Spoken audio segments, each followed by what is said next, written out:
terms.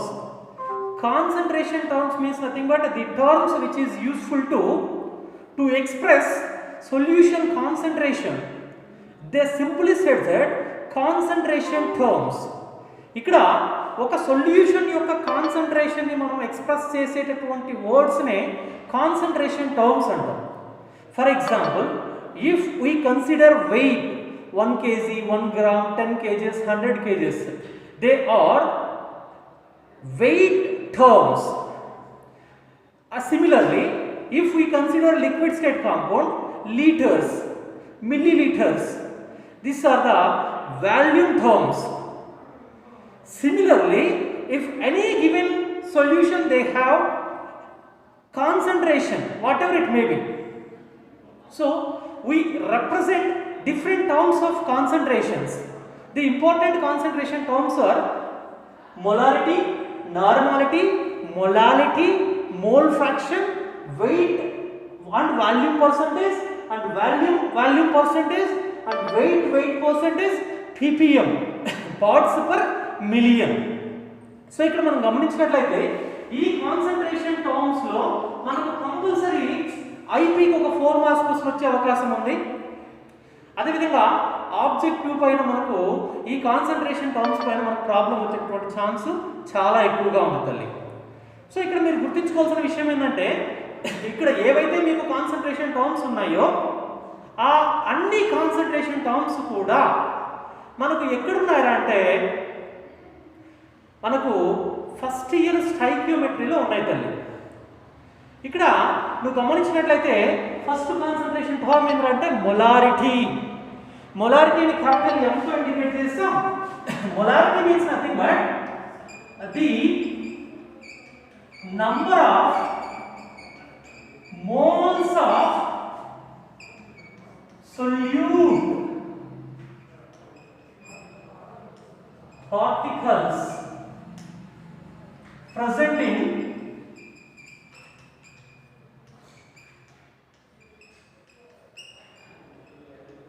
1 liter of solution is called as molarity.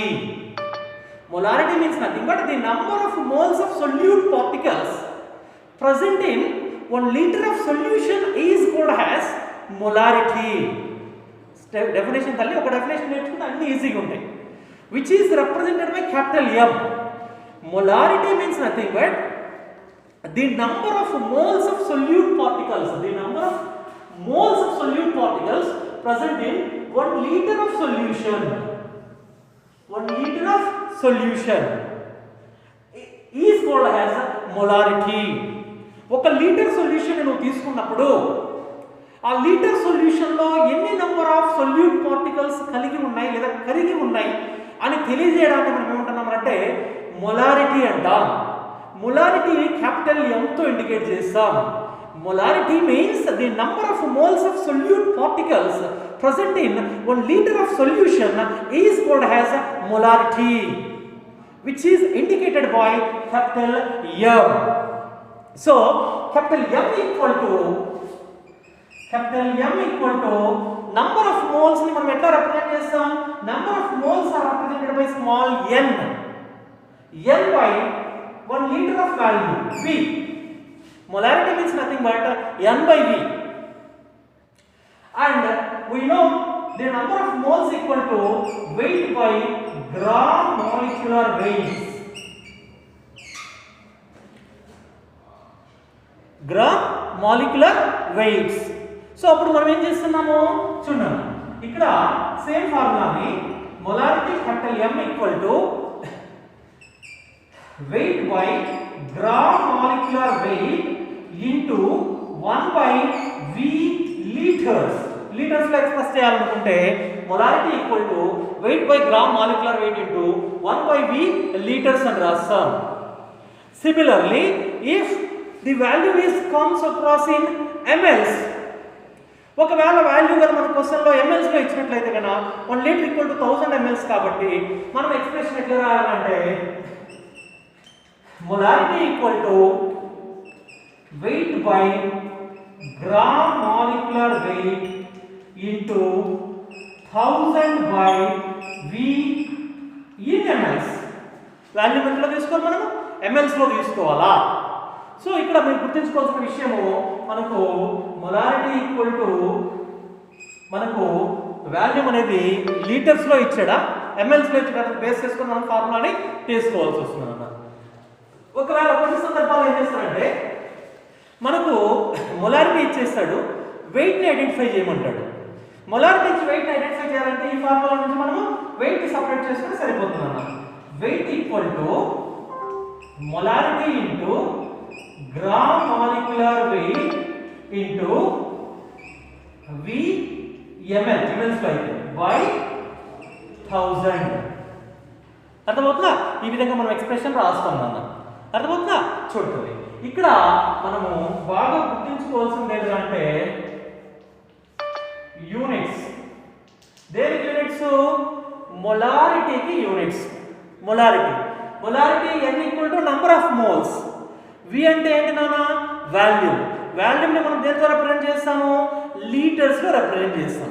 అప్పుడు units ఏం రాస్తామంటే n equal to number of moles, mole per V per V stands for volume. అంటే వాల్యూమ్ని మనము litres లో express చేస్తాం. Units equal to mole per litre. దీన్ని మనం ఎట్లా రాయొచ్చు? లీటర్స్ పై పెట్టిననుకో mole litre inverse, mole litre inverse. అర్థమవుతుందా? ఇది కంప్లీట్ గా మొలారిటీకి సంబంధించింది. ఇక్కడ ఒక చిన్న విషయం మీరు గుర్తుపెట్టుకోవాలా. Molarity is depends upon the temperature. అంటే టెంపరేచర్ ఇంక్రీజ్ చేసినప్పుడు మొలారిటీలో మార్పు అనేది వస్తుంది.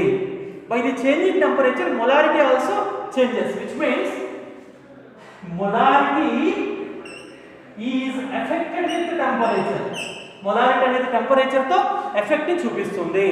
ఇది మొలారిటీకి సంబంధించిన కంప్లీట్ ఇన్ఫర్మేషన్ తల్లి. ఈ మొలారిటీ మనకు బాగా జాగ్రత్తగా మీరు మొలారిటీని అర్థం చేసుకుంటే నార్మాలిటీ మొలారిటీ కూడా ఇదే విధంగా ఉంటాయి. ఒకసారి మీరు జాగ్రత్తగా చూసుకోండి తల్లి. మీకు ఒకసారి స్క్రీన్ షాట్ చేసుకోండి, ఈజీగా గుర్తుండిపోతుంది. 1 2 3 4 5. ఓకే, నెక్స్ట్ కాన్సంట్రేషన్ టర్మ్ ఏంటంటే నార్మాలిటీ. నెక్స్ట్ కాన్సంట్రేషన్ టర్మ్ ఏంటన్నా? నార్మాలిటీ. మొలారిటీ తర్వాత ఉన్నటువంటి కాన్సంట్రేషన్ టర్మ్ ఏముందంటే నార్మాలిటీ ఉంది. మొలారిటీ తర్వాత ఉన్నటువంటి కాన్సంట్రేషన్ టర్మ్ నార్మాలిటీ. నార్మాలిటీ అంటే ఏంటి? నార్మాలిటీ ఎక్స్ప్రెషన్స్ ఏంటి? నార్మాలిటీ యొక్క యూనిట్స్ ఏంటి అనేటటువంటి మనం ఇప్పుడు కంప్లీట్ గా నేర్చుకుందాం. సో ఇక్కడ normality means nothing but the number of gram equivalent weights. Gram equivalent weights are gram equivalent moles of solute particle present in 1 liter of solution is called as normality. Number of moles ki gram equivalent weights ki chala teda undana. Equivalent weights ఎట్లా calculate చేయాలనేది మనం already lower class లో నేర్చుకున్నాం.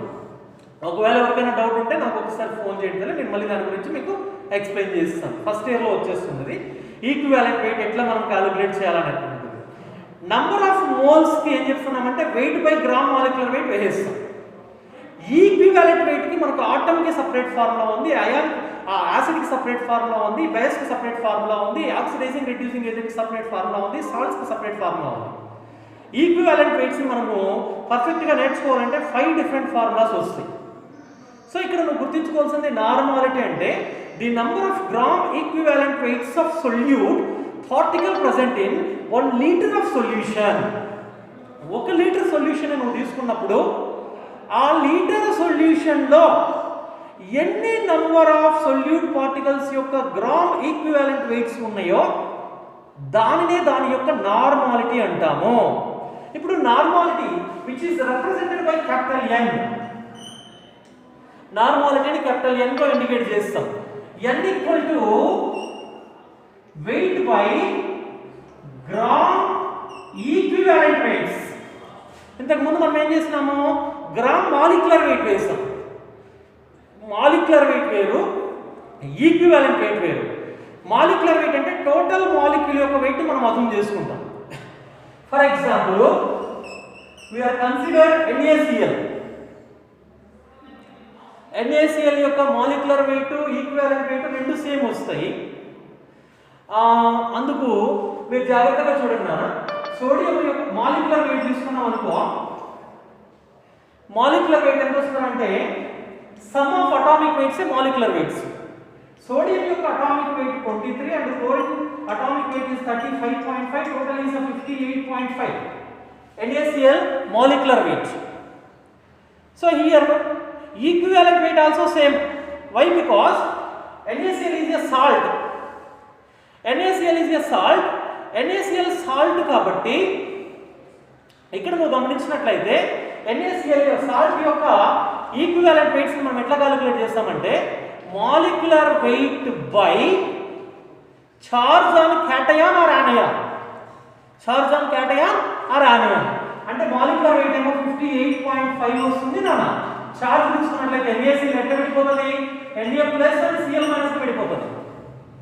NaCl deports into Na plus ion, Cl minus ion. The ion which is having positive charge they consider as a cation.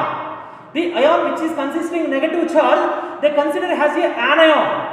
So NaCl గమనించినట్లయితే NaCl Na plus గాను Cl minus గాను విడిపోతున్నాను. దేనికైతే positive charge ఉందో దాన్ని cation గాను, దేనికైతే negative charge ఉందో దాన్ని ఆనయాన్ గాను consider చేస్తాం.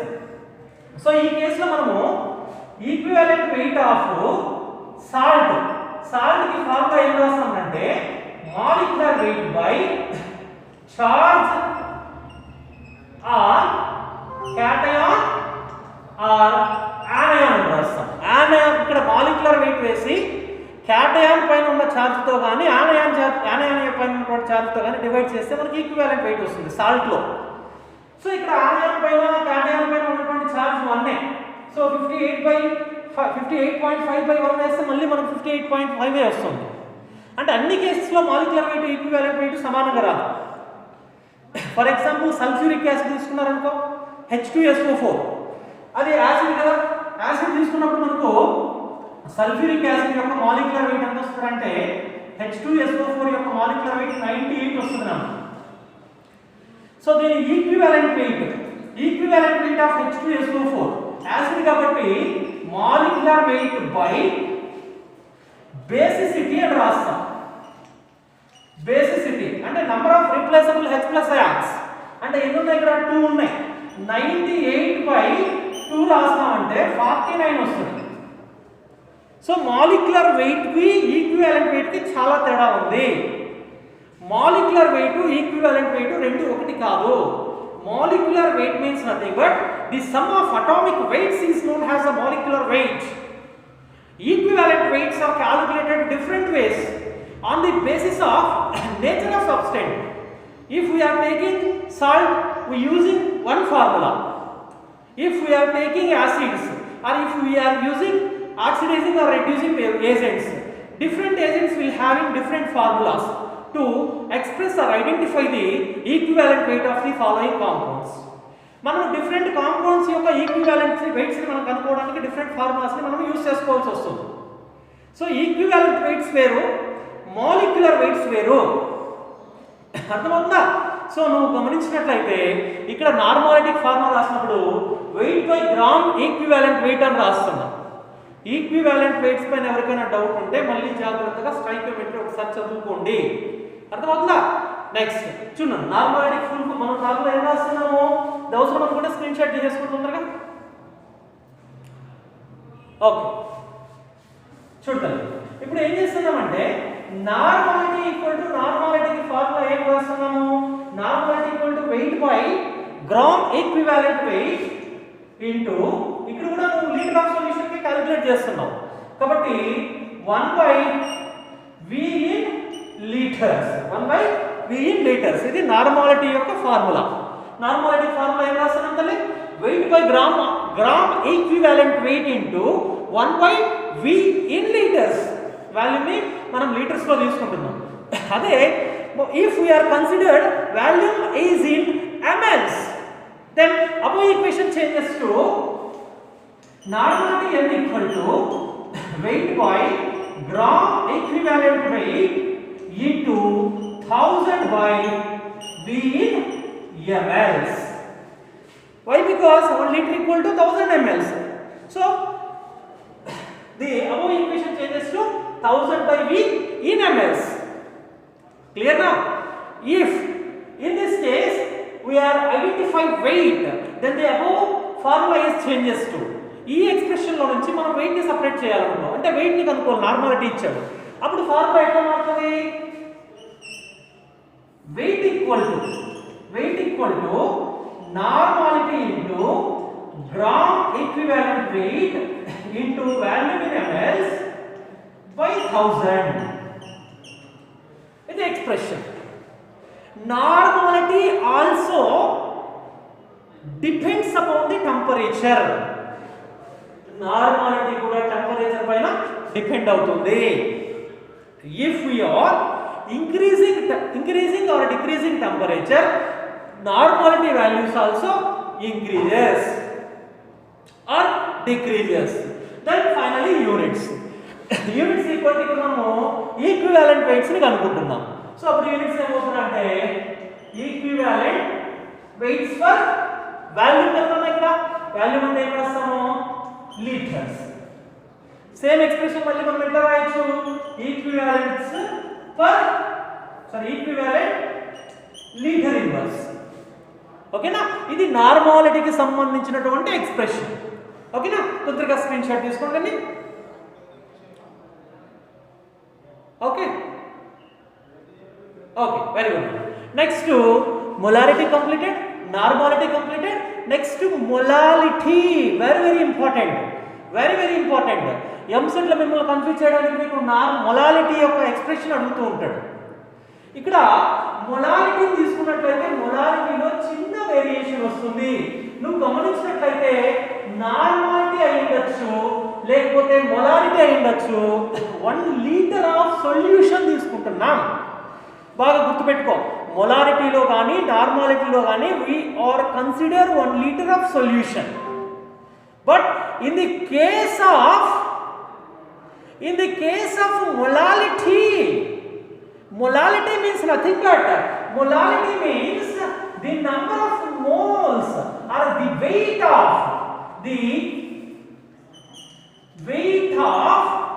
or the amount of solute, the amount of solute particles present in 1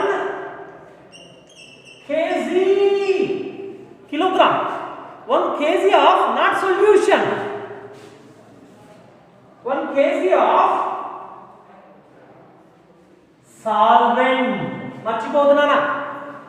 ఇక్కడ molality means the amount of or the number of moles కూడా తీసుకోవచ్చు. ఇక్కడ the amount of solute particles present in 1 kg of solvent.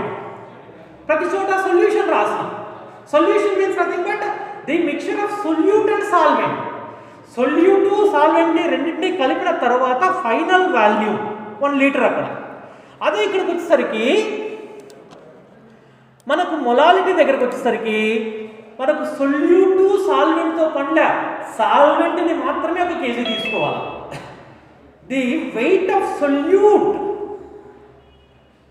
Particles present in 1 kg of solvent.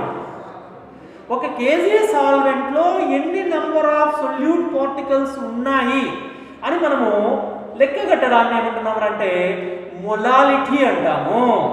Molality is represented by small m. m equal to wait by gram molecular wait into 1 by a kg. ఏదో ఒక constant తీసుకోవచ్చు. నేను ఏ అనుకున్నా, అర్థమవుతుందా? 1 by a kg. If we are consider in grams, weight by gram molecular weight into 1000 by a in grams. ఇక్కడ గ్రామ్స్లో తీసుకుంటే expression మారుతుంది. Next ఇక్కడ కూడా అంతే వెయిట్ని సపరేట్ చేసుకోవచ్చు ఇదే ఎక్స్ప్రెషన్ నుంచి ఇంతకు ముందు లాగానే. So very very important thing, molality. Molality is independent with temperature. If we are increasing or decreasing temperature, molality cannot be changed. Molality is independent, which does not depends upon the temperature. Molality అనేది temperature పైన ఎట్టి పరిస్థితుల్లో depend అవ్వదు కాబట్టి independent అంటున్నాం. So బాగా గుర్తుపెట్టుకోవాలి, molality does not depends upon the temperature. Molality అనేది టెంపరేచర్ పైన డిపెండ్ అవ్వదు. నెక్స్ట్ యూనిట్స్ తీసుకున్నట్లయితే wait by gram molecular wait equal to number of moles వస్తుంది. కాబట్టి మోల్ పర్ వెయిట్ కదా ఇది, కేజీ. మోల్ పర్ కేజీ అని రాస్తాం యూనిట్స్. సో ఇది మొలాలిటీ. ఏంటంటే మొలాలిటీ అంటే ఏంటి అనేది దానికి సంబంధించినటువంటి కంప్లీట్ ఇన్ఫర్మేషన్. ఓకేనా? సో అవసరం అనుకుంటే తొందరగా స్క్రీన్ షాట్ తీసుకున్నాను దీన్ని కూడా. 1 2 3. ఓకే, నెక్స్ట్ మోల్ ఫ్రాక్షన్ చూద్దాం. మోల్ ఫ్రాక్షన్ పైన మనకు నార్మాలిటీ, మొలారిటీ, మోల్ ఫ్రాక్షన్ ఈ నాలుగింటి పైన నంబర్ ఆఫ్ ప్రాబ్లమ్స్ వస్తాయి. ఐపీలో కావచ్చు, ఆబ్జెక్టివ్లో కావచ్చు. సో ఇక్కడ mole fraction means nothing but ఇది ఎంటైర్లీ డిఫరెంట్. మిగిలిన మూడింటితో పోలిస్తే ఖచ్చితంగా డిఫరెంట్ ఉంటుంది. ఇక్కడ మోల్ ఫ్రాక్షన్ ని x తో ఇండికేట్ చేస్తాం. Mole fraction means nothing but the ratio between 1 mole component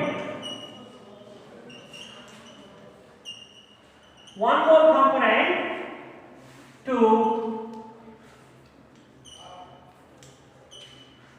total number of mole components. ఇక్కడ మోల్ ఫ్రాక్షన్ అంటే ఏం లేదు, ఒక సొల్యూషన్లో different number of mole components ఉన్నాయి. ఇక్కడ different number of mole components ఉన్నప్పుడు ఒక మోల్ కాంపోనెంట్కి టోటల్ నెంబర్ ఆఫ్ మోల్ కాంపోనెంట్స్కి మధ్య ఉండేటటువంటి రేషియోనే మోల్ ఫ్రాక్షన్ అంటాం. Mole fraction means nothing but the ratio between one mole component to total number of mole components of a given solution is called as mole fraction, which is indicated by capital X. Mole fraction means nothing but the ratio between one mole component to total number of mole components is called as mole fraction, which is indicated by X.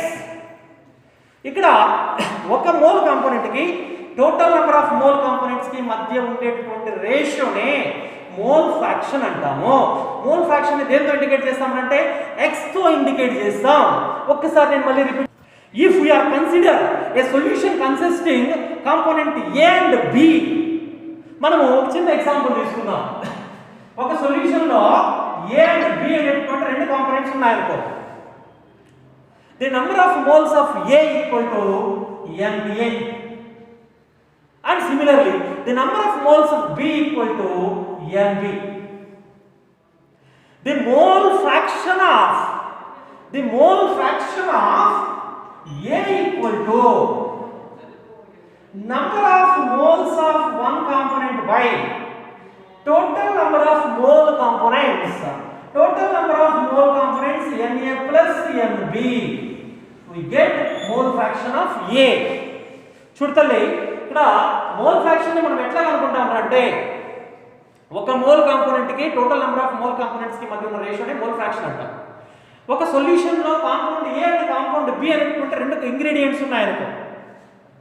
ఈ రెండు ingredients కి A యొక్క number of moles ని Na గాను B యొక్క number of moles ని Nb గాను మనం అజ్యూమ్ చేసుకుంటే A యొక్క మోల్ ఫ్రాక్షన్ కి ఎక్స్ప్రెషన్ ఏం రాస్తామంటే number of moles of A by number of moles of A plus and number of moles of B అని రాస్తాం, మనకు మోల్ ఫ్రాక్షన్ వస్తుంది. సో ఇక్కడ చూసుకున్నట్లయితే అదేవిధంగా mole fraction of B equal to number of moles of B by number of moles of A plus and number of moles of B. అర్థమవుతుందా తల్లి?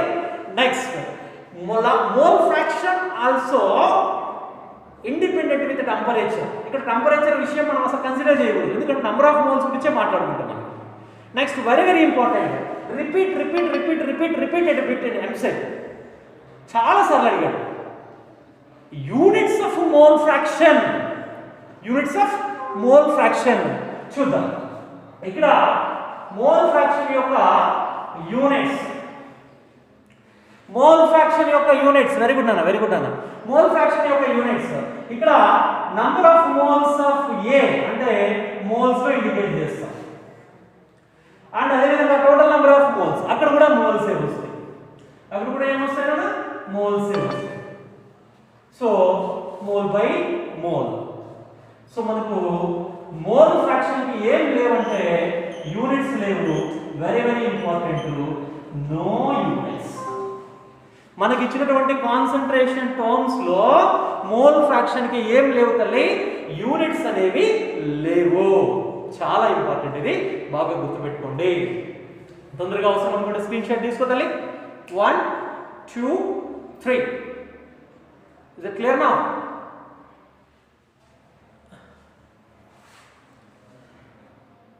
Okay, చాలు తల్లి.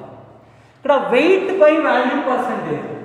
వెయిట్ వాల్యూమ్ పర్సెంటేజ్, పర్సెంటేజ్ ఎప్పుడు కూడా 100 కి తీసుకుంటాం. వెయిట్ మీన్స్ ఇక్కడ weight by volume percentage కి weight of solute by volume of solution into 100 చేయాలి. వెయిట్ బై వాల్యూమ్ పర్సెంటేజ్ కనుక్కోవాలంటే weight of solute by volume of solution into 100 చేస్తే మనకు వెయిట్ బై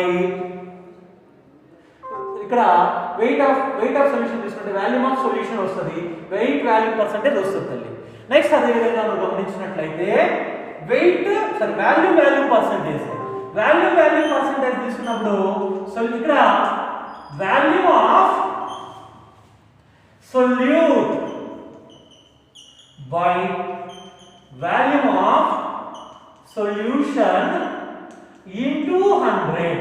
ఇక్కడ ఏదైతే నువ్వు కాన్సంట్రేషన్ టర్మ్ తీసుకున్నావు అది తీసుకుంటాం. సో వాల్యూమ్ ఉంది కాబట్టి volume of solute, volume of solution. Weight ఉంది కాబట్టి వెయిట్ ఆఫ్ సొల్యూట్, వాల్యూమ్ ఉంది కాబట్టి volume of solution. Percentage calculate చేసినప్పుడు ఖచ్చితంగా మనం అన్నిటితో మల్టిప్లై చేయాలి. ఇదంతా మీకు తెలిసినటువంటి విషయమే. ఓకేనా? నెక్స్ట్ ఏముంది? వెయిట్ పర్సెంటేజ్ అన్న. వెయిట్ పర్సెంటేజ్ తీసుకున్నప్పుడు తల్లి ఇదే విధంగా రాస్తాం. Weight of solute by weight of solution into 100. Okay na? Next ppm, parts per million. మీకు బాగా తెలిసినటువంటి విషయం ఒకటి నేను చెప్తా. ఏంటంటే 1 kg equal to 1000 grams. 1 gram equal to 1000 milligrams. So అదే విధంగా 1 kg equal to 10⁶ milligrams. 10⁶ milligrams. ఈ కన్వర్షన్స్ మీకు లోయర్ క్లాస్లో నుంచి వచ్చేటివి. ఇప్పుడు మీరు తెలుసుకోవాల్సింది ppm అంటే పార్ట్స్ పర్ మిలియన్. అంటే 1 component by total number of components into 10⁶. 100 వచ్చిందంటే పర్సెంటేజెస్, 10⁶ గానే వచ్చిందంటే పార్ట్స్ పర్ మిలియన్. ఇవి మీకు ఉన్నటువంటి కాన్సంట్రేషన్ టర్మ్స్. అర్థమవుతుందా? ఒకసారి అవసరం అనుకుంటే